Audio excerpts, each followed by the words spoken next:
जय श्री कृष्ण दोस्तों। आज की वीडियो में हम आपको श्री भगवान के वामन अवतार के बारे में बताएंगे कि किस कारण उन्होंने यह वामन अवतार लिया और किनके घर उन्होंने जन्म लिया, इसका कारण क्या था। तो चलिए शुरू करते हैं आज की वीडियो। भगवान का वामन अवतार लेने का कारण, जब महाराज बलि ने असुरों के साथ मिलकर स्वर्ग पर और तीनों लोकों पर कब्जा कर लिया था और इंद्र तथा समस्त देवता स्वर्ग को छोड़कर भाग गए थे, तब उनकी माता अदिति ने बहुत दुखी थी और उनके पति महाराज कश्यप जब तपस्या से लौटे, वो भगवान की तपस्या कर रहे थे और जब वो आए उनके आश्रम, दिति के आश्रम में पहुँचे तो उन्होंने देखा कि अदिति बहुत दुखी है। और जब वो आश्रम में गए और उन्होंने दिति से पूछा कि तुम्हारे दुख का क्या कारण है, तो दिति जी ने बताया, है पति परमेश्वर, मेरे पुत्रों को महाराज बलि ने और असुरों ने अपने घर से निकाल दिया है। तो फिर कश्यप मुनि ने कहा, है देवी, तुम इस मोह में कैसे पड़ सकती हो? तुम्हें इतना ज्ञान होते हुए तुम फिर भी पुत्र मोह में पड़ रही हो। फिर महाराज कश्यप मुनि ने उनको बताया, तुम्हें क्या चाहिए पूछा, तो उन्होंने कहा, मुझे एक ऐसा पुत्र चाहिए जो इन असुरों का नाश कर सके। तो फिर कश्यप मुनि ने बताया कि तुम्हें मैं एक व्योव्रत के बारे में बताता हूँ। उन्होंने उनको व्योव्रत नामक एक विधि बताई। यह व्रत फागुन महीने में होता है, फरवरी और मार्च के महीने में यह व्रत किया जाता है। यह 13 दिन तक चलने वाला व्रत होता है।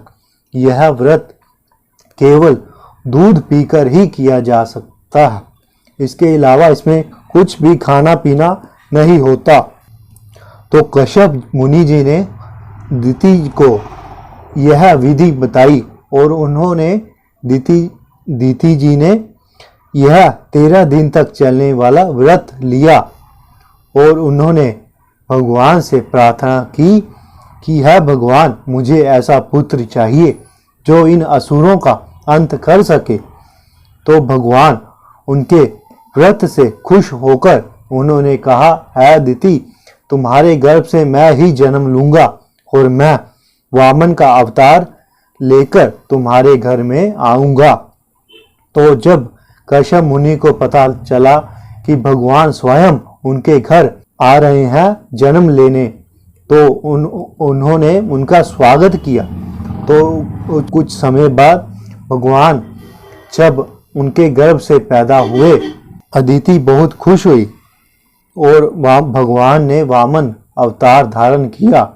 और जब वामन अवतार भगवान ने धारण करने के बाद, उसके बाद भगवान जहाँ महाराज बलि यज्ञ संपन्न कर रहे थे, अश्वमेध यज्ञ कर रहे थे महाराज बलि, ताकि उनको कोई भी हरा ना सके, और भगवान के वामन अवतार ने वहाँ गए और वहाँ जाकर उन्होंने बलि महाराज के प्रशंसा की, उनके पुरखों के बारे में बताया और उनसे खुश होकर बलि महाराज ने कहा कि तुम है ब्राह्मण, आप मांगिए, क्या आपको चाहिए, मैं आपको देने का वचन देता हूँ। और भगवान ने उनको कहा, भगवान वामन देव ने उनको कहा, है बलि महाराज, आपके पूर्वज महाराज प्रहलाद और आपके पूर्वज हिरण्याक्ष और हिरण्यकशिपु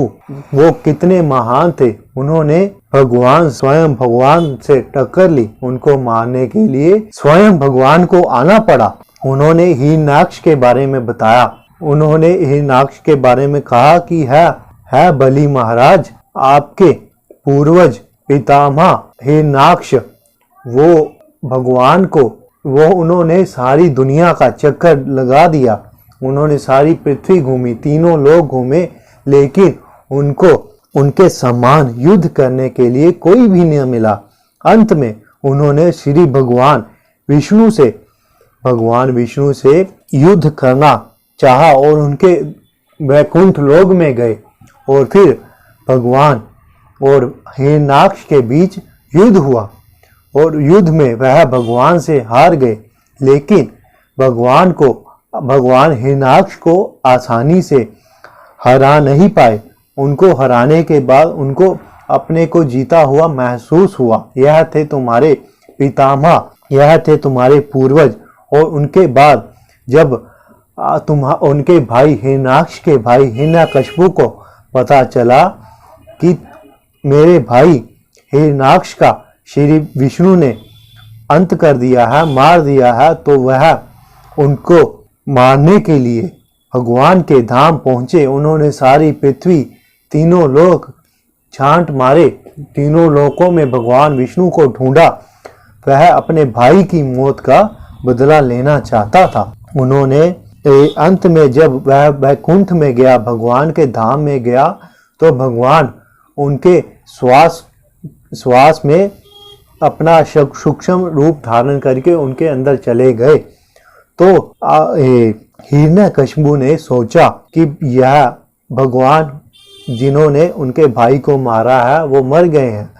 जब उनको तीनों लोकों में भगवान नहीं मिले तो उन्होंने यह सोचा, तो यह थे तुम्हारे पूर्वज। और उसके बाद तुम्हारे पितामह प्रहलाद महाराज, जिनकी प्रशंसा जितनी भी की जाए कम है, उन्होंने भगवान का नाम लिया, उन्होंने सारे यज्ञ संपन्न किए।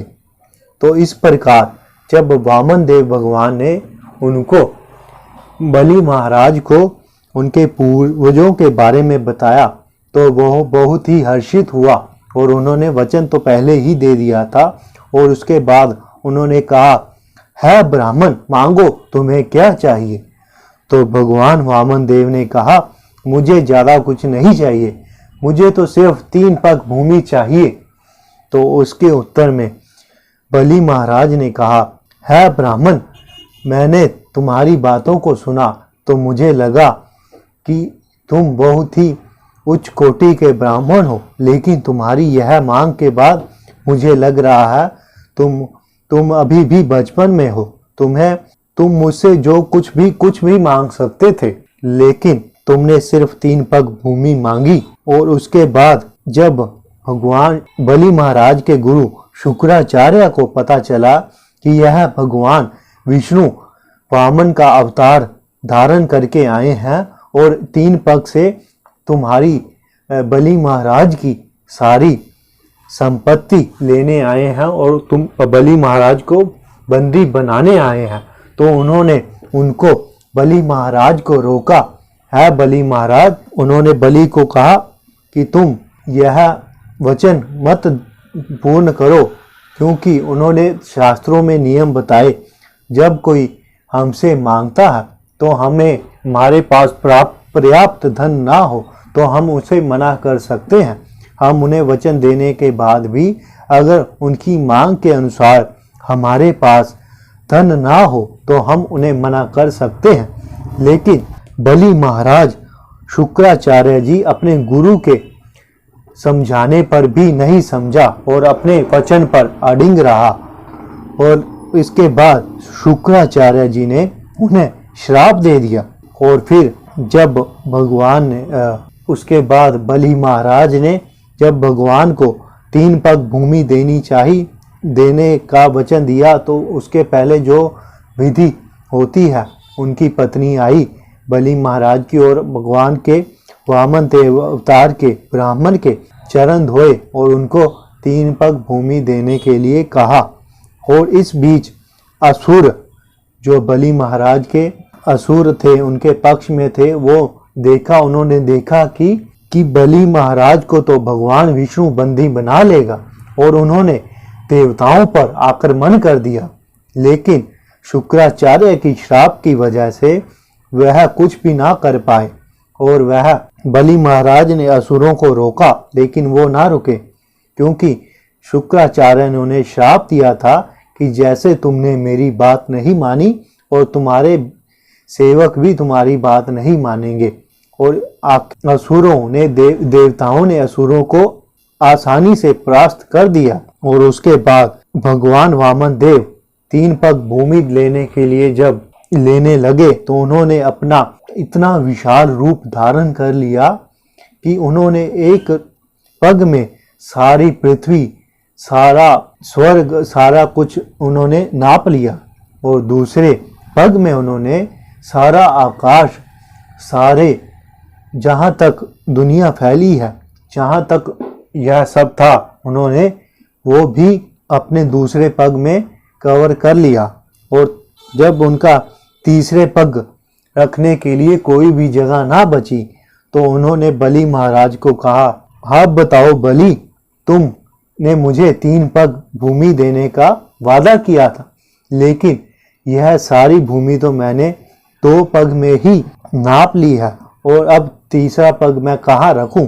और इतने में भगवान विष्णु के वाहन गरुड़ ने विष्णु पाश में बलि महाराज को बांध लिया। और उसके बाद भगवान बलि महाराज ने सोचा, बलि महाराज ने अपना सिर भगवान को तीसरे पग के रूप में रखने के लिए दे दिया। उन्होंने कहा, है भगवान, आप मेरे अपना तीसरा पग मेरे सर पर रखें। मैं अपना वचन नहीं तोड़ना चाहता।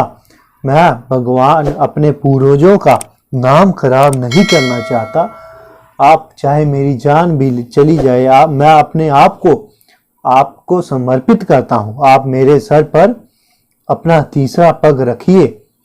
और इस प्रकार जब वह अपना वचन पूरा ना कर पाया तो वामन देव भगवान विष्णु ने कहा, तुम अपने वचन पर अडिग रहे और तुमने अपने पूर्वजों का नाम रोशन किया, तो अब तुम पहले अपना वचन ना पूरा करने की वजह से नरक में अपना कुछ समय निचले लोकों में बताओ और उसके बाद तुम सूत लोक में जाओ, जहाँ तुम अपने पितामह प्रहलाद महाराज और अपने मित्रों अनुयायियों के साथ रहो। और इसके बाद जब उनकी बलि महाराज की यह थी महाराज बलि की गाथा। भगवान वामन देव ने वामन देव का अवतार बलि महाराज को बंदी बनाने के लिए लिया था। तो कैसी लगी आपको यह भागवत कथा? यह भागवत में से ली गई कथा है। तो यह थी भगवान वामन देव के अवतार के बारे में सारी बातें, जो उन्होंने उस अवतार में किया और जो कार्यकलाप उन्होंने किए, वो सब की डिटेल। वीडियो अच्छी लगी हो तो लाइक कर दीजिएगा, चैनल को सब्सक्राइब कर दीजिएगा और बेल का आइकन पर क्लिक कर दीजिएगा, ताकि जब भी आपको नई